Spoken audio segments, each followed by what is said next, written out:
Hey, you two. Are you not really into these kinds of big social occasions? Not particularly. But this is still better than Fontaine Fashion Week. But if this film becomes a big hit, people will definitely come flocking to your shop. Yes, that's highly likely. As long as the film can premiere as planned. Are you still worried about the case? That and all the obstacles we had to face today. You're right. It's as if all our bad luck just manifested at once. But why today of all days? No. No, it's nothing. We've already delivered the film to the editors, so there should be nothing more to worry about. How are you doing, Mr. Morris? You having a good time? Well, you could say that. Do you happen to know when the party is scheduled to end? Judging by how much fun everyone's having, I'd say probably not until well after midnight. Is there something that you still have to take care of at home, Mr. Morris? Oh, well, I'm just not a late night person, so I might take off shortly. Oh no! Silly me. I almost forgot something super important. Oh, what is it? I prepared a whole batch of fireworks for the party, but I forgot to bring them over from the warehouse. Fireworks, you say? Well, that's, truly a pity. Sorry things didn't go as planned. Could you help me carry them over, Mr. Morris? I won't be able to fetch all of them by myself. Me? Are you sure that you can't find anyone else? I just wanted to make this a surprise for everyone. The warehouse isn't far from here. We'll be there in no time. Pretty please, Mr. Morris. These are some of the best fireworks I've ever made. So I also want you to see them before you leave. They're stunning. I promise that they'll be a once-in-a-lifetime experience that you'll never forget. But... It's okay. Just come with me. If we're sneaky enough, nobody else will see us leaving. All right. It's dark in here. Wait here, Mr. Morris. I think the light switch should be somewhere over here. Why did I have to get roped into this? What was that?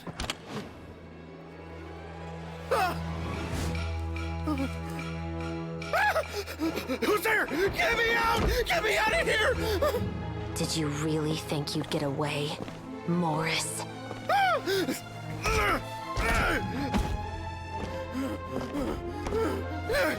You've got the wrong guy! It wasn't me! I'm not the killer!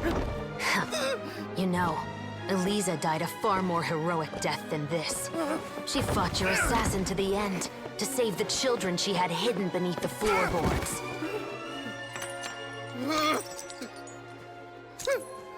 That is Eliza's pendant. The one with a photo of you two inside. The one you gave her. Ring any bells? It's a fake! It has to be! There's no way! No way your assassin didn't destroy it, you mean?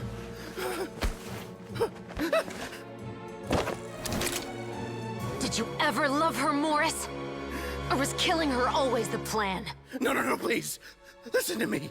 I told Eliza to keep us a secret. I paid her plenty for her silence. I never thought she'd keep the child. Everything was gonna come out, and I had no choice. She'd force my hand. No! I'm begging you. I have money. Just name your price, please. You can keep your Mora, and you can go to hell.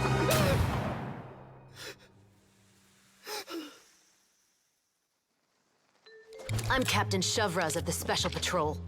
Morris, you're under arrest for Eliza's murder. Huh?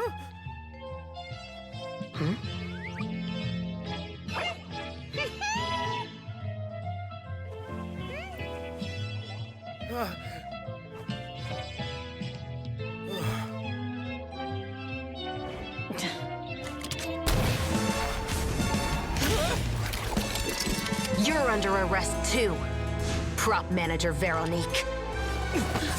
Or perhaps I should call you the Second Musketeer.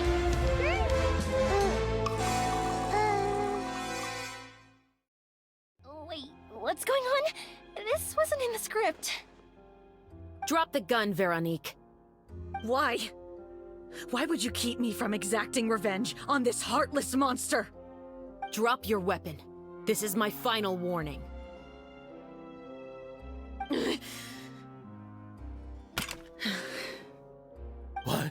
What is going on? Do I have to spell it out for you, Morris? Everything that took place just now was staged to get you to confess the truth. But this last part is all improv, of course.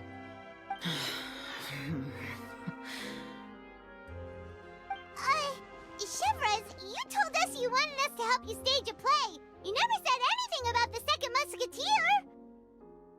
It's because even I had no way to confirm my theory until now. Thank you for your performance, Yoimiya. Could I trouble you to go and bring in the other Special Patrol members? They should be on standby just outside. Oh, and please tell the other cast members not to worry about us. We'll be rejoining them shortly. On it.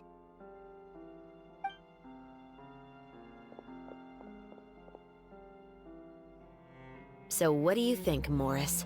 Care to talk about what happened 20 years ago? My patience is limited, you know. Don't force me to take you back to the interrogation room. I'd wager that you wouldn't last for more than a minute in there. With the recording we made, you have no chance of winning in court. Cooperating with us now is the most practical move. All right. I'll talk. I hired an assassin to murder Elisa. She once worked as a maid on my family's estate. She was very beautiful, and after some time I fell for her. We kept our relationship a secret and carried out an affair for some time, but it wasn't long before she became pregnant. And if my parents ever found out, they would have stripped me of my inheritance and status, driven me out of my home. I also didn't expect Elisa to insist on bringing the pregnancy to term. She even asked me to leave my family and travel far, far away with her. She believed that you were truly in love with her. I didn't have a choice. I gave her a large sum of mora, told her to leave the family and to get rid of the baby. But then years later, she sent me a letter. There were photos of 2 children, and she even asked if I could find some time to visit them.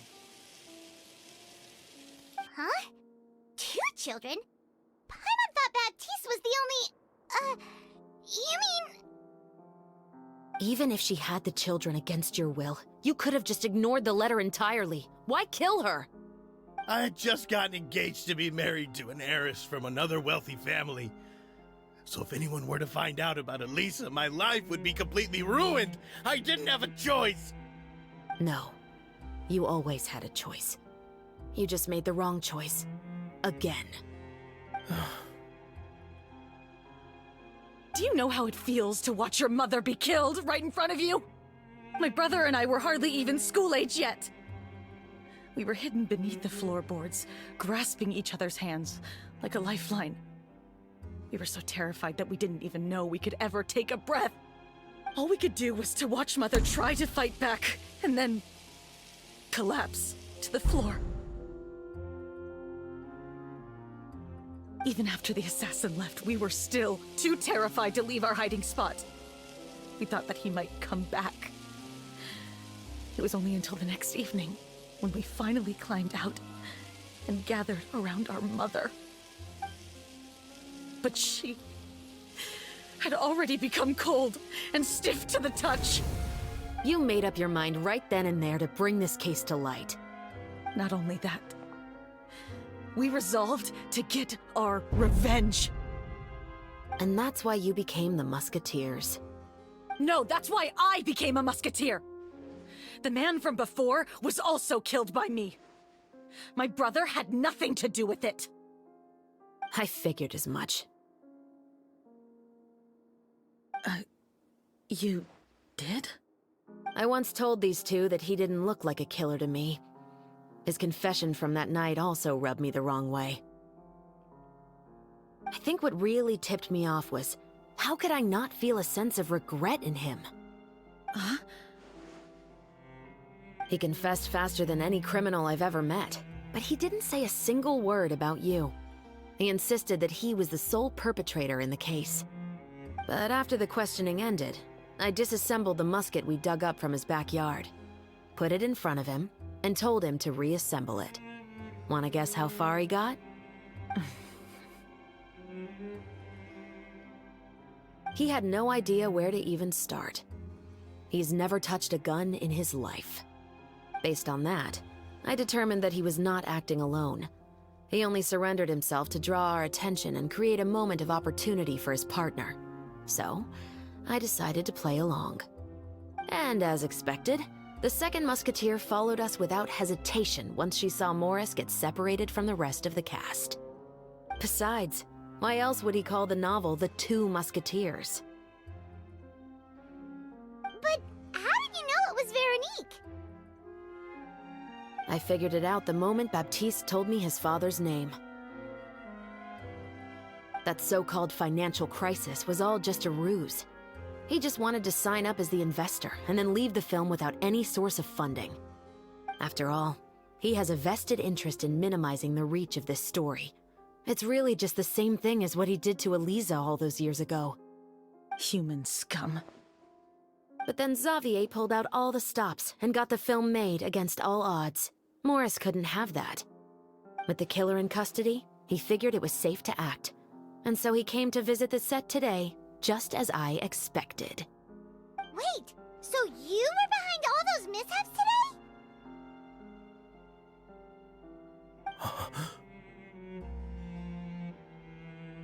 As for the identity of the second musketeer, I assumed they'd probably stay close to Morris and look for an opening. And if they already knew that Morris was the film's investor, then that narrowed the list of potential suspects as well. Furthermore, being the props manager would allow the culprit to avoid scrutiny by purchasing mechanical parts in the name of the crew. With that hypothesis in mind, I went back to check Baptiste's orphanage adoption records. Guess whose name I saw on the same page, just a few lines from his. My brother. He trusted you. As in, he trusted me to perform the deed on his behalf? He trusted you to stand on the side of justice. I am.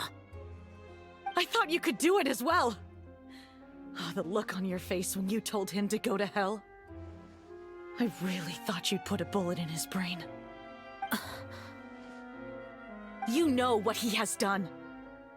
Are you telling me that you'd rather see him spend the rest of his life living like a king in the fortress of Meripede? I will never be able to forget the feeling of my mother's cold, lifeless hands. And you would call this ending fair? Is this what you call justice? I won't lie, Veronique. I did hesitate when your brother first told me about the truth. I wondered. I agonized over whether I should really put a bullet in his head. So why don't you? Because that should never be how justice is carried out in this world. Perhaps, to you, justice is simply reciprocated. An eye for an eye, and a life for a life. But everyone has their own understanding of justice. If everyone were to pursue their own definition of it, there would be no more order in this world. Today, you'll kill Morris, and tomorrow, his children may come for you. The world cannot render judgments based on a desire for revenge. That will only lead to a cycle of revenge, as well as the destruction of order and civilized society. Fontaine is founded on a set of laws and a standardized code of justice. That is why we are the nation of justice. But with all that said, I will promise you this. Morris will not lead a cushy life in the fortress of Meripede. Chevros, the rest of the special patrol is here. Thank you so much, Yoimiya. Letelier, Terena, please take them away.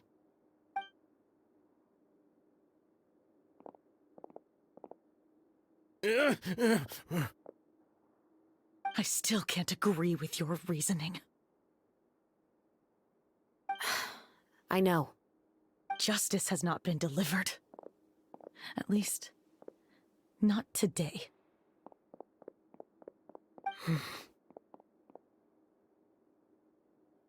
Chevres. Let's go. We should give an explanation to the crew.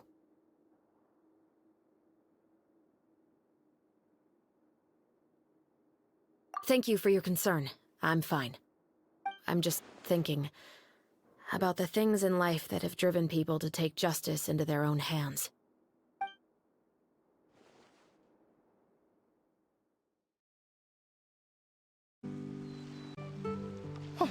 Who would have thought Morris would turn out to be... I'm at a loss of words. How could he have done something like this? I'm just glad that you're all safe and sound. Who knew that such a labyrinth of cases would be behind this story? Well, what should we do now? We have a finished film, of course, but should we still go ahead with the premiere? What do you mean? Shouldn't you be even more motivated to spread the word now that you've learned the truth? Chiori is right. I'd also like more people to see this story for themselves. But the real ending of the story seems to have deviated somewhat from the one in the script. Is that still acceptable to you, Miss Chevres? The call is yours. We still have time to reshoot an ending if that's what you'd like. No, it's fine as is. I like what we have for the catharsis. Romanticism is what gives works of art their appeal. Fiction is able to explore means of restitution that could never work in real life. Just like the real world, the world of stories also has its own set of rules and justice. These different possibilities are what initially drew me to reading in the first place. Sounds good to me. I support your decision. What about Veronique? Will she be okay? She will soon face her judgment alongside her brother and Morris. If I had to guess, they'll probably all be sent to the fortress of Meripede. I'll make sure to give Risley a heads up about it. Oh, you mean that kind of heads up? Exactly. Ahem. All right, then the matter's settled. Now that everything's been taken care of, there's no reason for us to keep looking all gloomy and grumpy. Let's get back to the feast and enjoy each other's company. We'll be starting the post-production process tomorrow. You should join us, Chevres. You missed the first few hours of the party, didn't you? All right. Count me in. Then I'll wait for you over there. There's still some good news that I'd like to share with Chevres. Traveler, Paimon, could you wait for me by the sea after the party ends? I'd like to go on a brief walk with the two of you. Thank you very much.